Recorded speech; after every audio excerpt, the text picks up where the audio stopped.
travail entre eux, commerce entre eux, qui est ce genre de panafricanisme vraiment. Il faut que ça ne doit pas seulement être le panafricanisme de nom, il faut que ça doit se manifester même dans les relations entre les pays africains. Donc, si 50 ans plus tard, la France vient encore intervenir, c'est parce que dans les conflits, c'est parce que des pays africains n'ont pas aussi des moyens, il faut comprendre, hein, mais quand même, il y a des... Mais ce sont des pays les plus riches et pourtant. Potentiellement riches. Mais la réalité est autre. Le Mali n'a pas de potentiel. Elle est potentiellement riche, mais n'a pas de moyens. Mais l'Afrique, quand même, a fait des initiatives. Hein. Par exemple, dans l'Afrique de l'Ouest, il y a eu les Comores qui a intervenu au Libéria, en Sierra Leone. Donc, c'est quand même les efforts qu'ils ont fait. Donc, il ne faut pas quand même regarder sur un tableau noir complètement. Il y a des progrès, il y a des choses qui ont été faites. Il y a quand même des progrès qui doivent être réalisés. Et pensez-vous que le projet de Kadhafi qui prônait les États-Unis d'Afrique se réalisera au moment où il n'est plus de ce monde? D'abord, Kadhafi n'est pas à l'origine de cela. Il y a Kwame Nkrumah, mais Kwame Nkrumah lui-même n'est pas l'inventeur de ce concept. Kwame Nkrumah a pris ça de ce qui s'est passé en 1919 en France. Est-ce qu'il y aura ce qu'ils appellent l'Union, les États-Unis d'Afrique? Personnellement, je ne suis pas pour. Parce qu'il y a 54 pays en Afrique, peut-être 55 dans les années qui vont arriver. Il faut d'abord consolider les États individuels, que ça ressemble à un État, avant de penser un jour à créer un État panafricain. Moi, je ne suis pas pour les États-Unis d'Afrique. Ça, ce sont les utopies. Les idéologies grands rêveurs de Kadhafi et de Nkrumah. D'abord, il faut d'abord qu'on consolide d'abord l'État. Ça veut dire qu'on doit avoir au sens étatique micro, donc État par État, des États responsables qui respectent les institutions. Quand on va la réaliser, on pourra un jour aspirer à avoir les États-Unis d'Afrique. Mais quand d'abord les États sont solides, il y aura les groupes sous-régionaux, comme par exemple la CEMAC, la SADC, l'UMOA ou l'ECOWAS, ou ce qu'on appelle l'UMA. D'abord, si cet ensemble géographique existe, on peut un jour rêver à ce que Kadhafi ou avant Kadhafi, Nkrumah ont toujours rêvé. Pour terminer, M. Eli Smith, quelle est votre appréciation par rapport aux conclusions de ce 20e sommet de l'Union africaine? Ma conclusion est que c'est un peu mitigé. Il faudra que les Africains commencent à s'approprier de leurs problèmes. Il ne suffit pas de dire que oui, les problèmes africains doivent être résolus par les Africains. Il faut qu'on pose des actes concrets. Les actes concrets veut dire quoi? Ça veut dire qu'il faut que les pays africains payent leurs contributions à l'Union africaine. Et les grands contributeurs de l'Union africaine, c'est l'Afrique du Sud, le Nigeria, l'Algérie, la Libye, l'Égypte. Tous ces 5 pays ont des problèmes. C'est ça qui fait qu'il y a des difficultés aujourd'hui. Il faut que d'autres petits États aussi participent. Ce qui me fait plaisir est que le fonds pour le Mali, pour aider à la reconstruction du Mali, les pays africains ont participé. Donc la conclusion est que elle n'a pas accouché, elle n'a pas délivré quelque chose d'extraordinaire, mais ça montre quand même que les chefs d'État africains commencent à être petit à petit conscients des réalités de leur pays et du continent. Et vous vous attendiez de quoi? Moi, j'attendais que, quand on parle de 450 millions pour lever pour le Mali, que les Africains donnent quand même 200. Quand ils donnent 45 millions, ce n'est pas bon. Les autres viendront par les pays où souvent ils critiquent.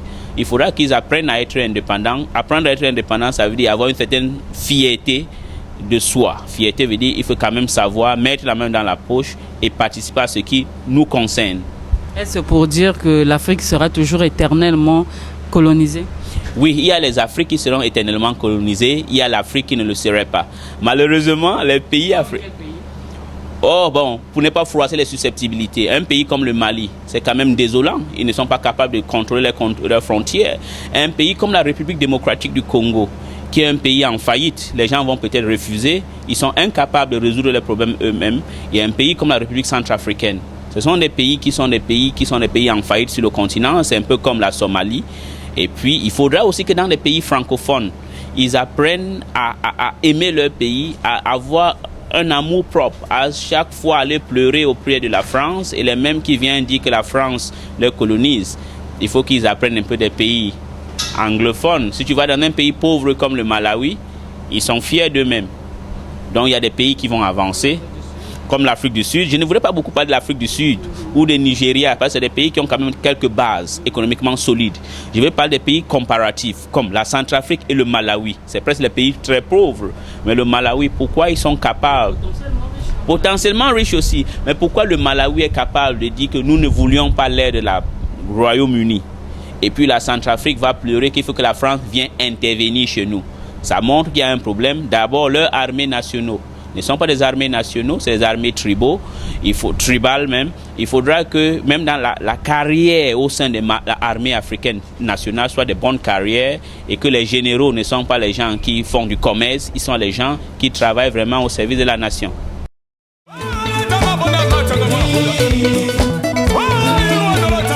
Merci pour la question. Donc, ce que je veux dire, c'est que l'organisation de l'unité africaine a été créée en 1963 et l'un des précurseurs, disons l'un des pères fondateurs de cette organisation, c'est Kwame Nkrumah. Et l'idée au début, c'était de créer un mouvement panafricain pour pousser à l'émergence des pays africains. La première émergence, c'était la décolonisation, parce qu'il y avait encore des pays qui étaient colonisés, là où il y avait encore la pression du colonisateur sur les États africains.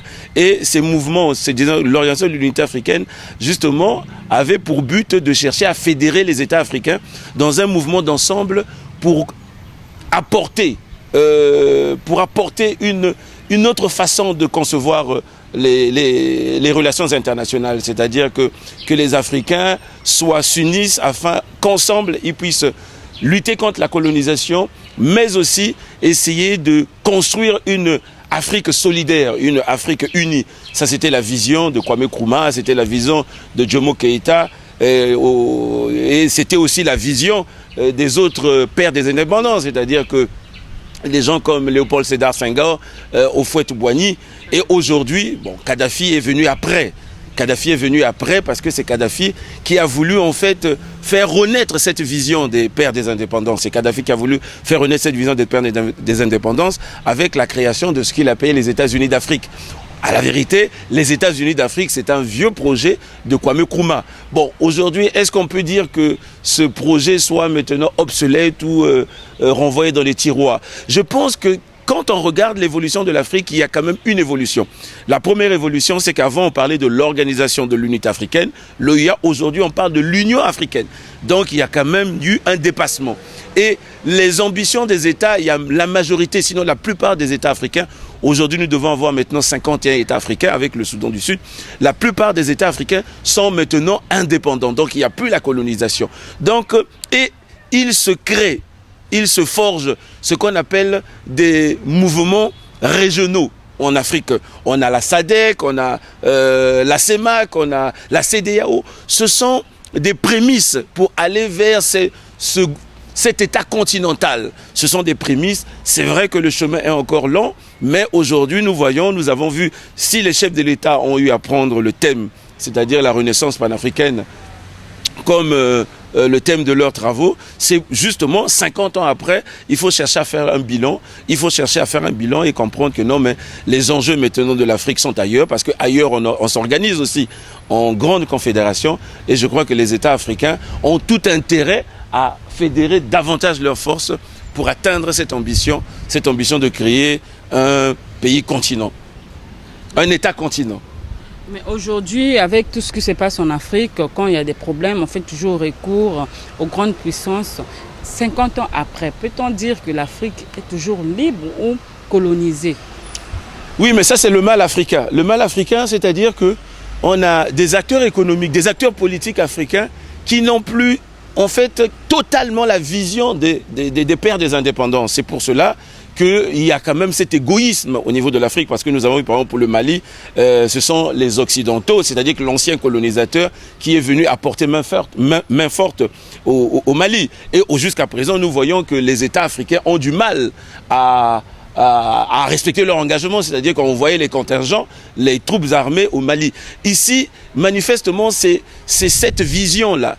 Il faut plutôt qu'il y ait, on va dire, il faut qu'il y ait un homme. Il y avait Kadhafi qui avait cette grande ambition de pousser, d'aller vers la grande famille africaine, c'est-à-dire que les États-Unis d'Afrique, il faut qu'il y ait des acteurs africains, il faut qu'il y ait des hommes africains, des hommes politiques qui puissent booster cette ambition, cette vision. Alors nous allons voir que l'Afrique va évoluer. Le problème que nous avons en ce moment précis, c'est que nous n'avons pas assez d'hommes politiques africains qui épousent cette vision des pères des indépendances. Kadhafi avait cette vision, bon, aujourd'hui on est encore en train de chercher. Mais est-ce qu'on peut dire que le panafricanisme et la renaissance africaine a son sens quand on sait que l'Afrique n'arrive vraiment pas à résoudre ses propres problèmes? Oui, le panafricanisme a un sens. Il faut comprendre aussi une chose, c'est que le panafricanisme est né, à la diaspora. C'était les Africains qui étaient envoyés dans les grandes colonies, c'est-à-dire que la suite des esclaves, ces Africains qui étaient dans ces grandes colonies, ces Africains, justement, ont vu leur pays et ils ont voulu apporter quelque chose à leur pays.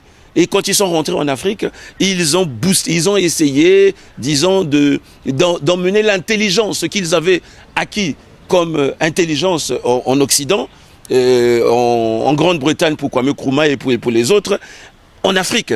Je crois que plus que jamais, le panafricanisme a un sens. Parce que l'Africain doit chercher à retrouver ses racines. La racine de l'Africain, c'est la collectivité.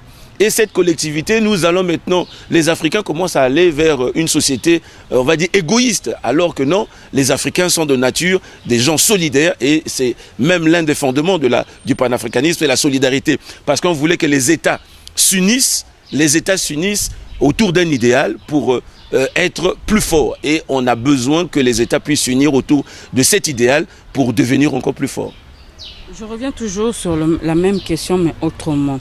Le panafricanisme et la renaissance africaine, est-ce une utopie quand on sait que les pères fondateurs de ce concept finissent toujours par être assassinés? Le cas de Kadhafi. Bon, on ne peut pas dire que ce soit une utopie, c'est une vision. Mais vous savez, on a besoin de vision. Vous savez, le couple franco-allemand a eu du mal à émerger et aujourd'hui, nous voyons même un gouvernement franco-allemand.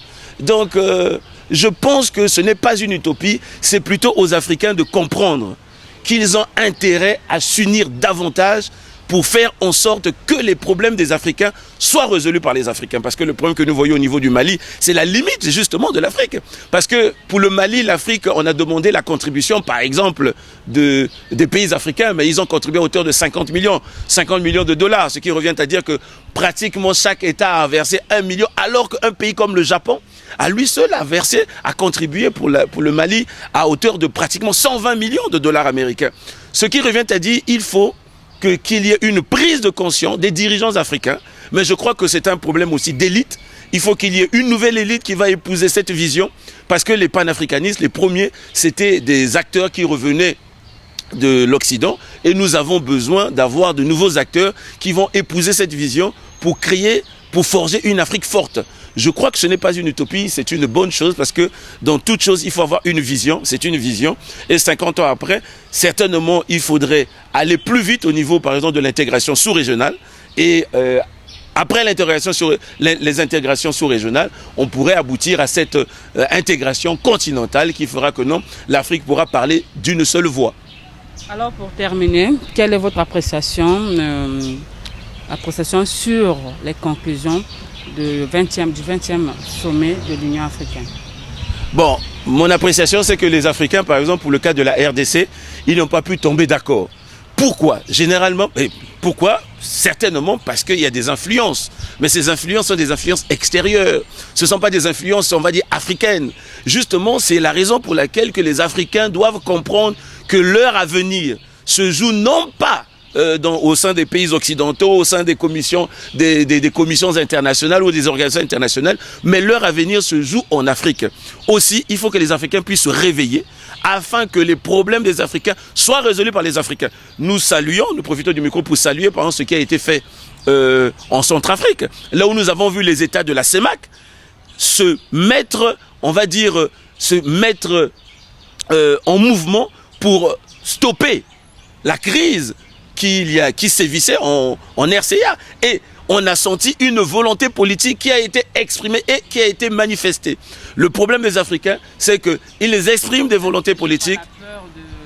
Des frontières, ces chefs d'État-là n'avaient pas peur parce que la Centrafrique fait frontière avec le même pays de la CEMAC, peut-être à cause de cette peur qu'ils ont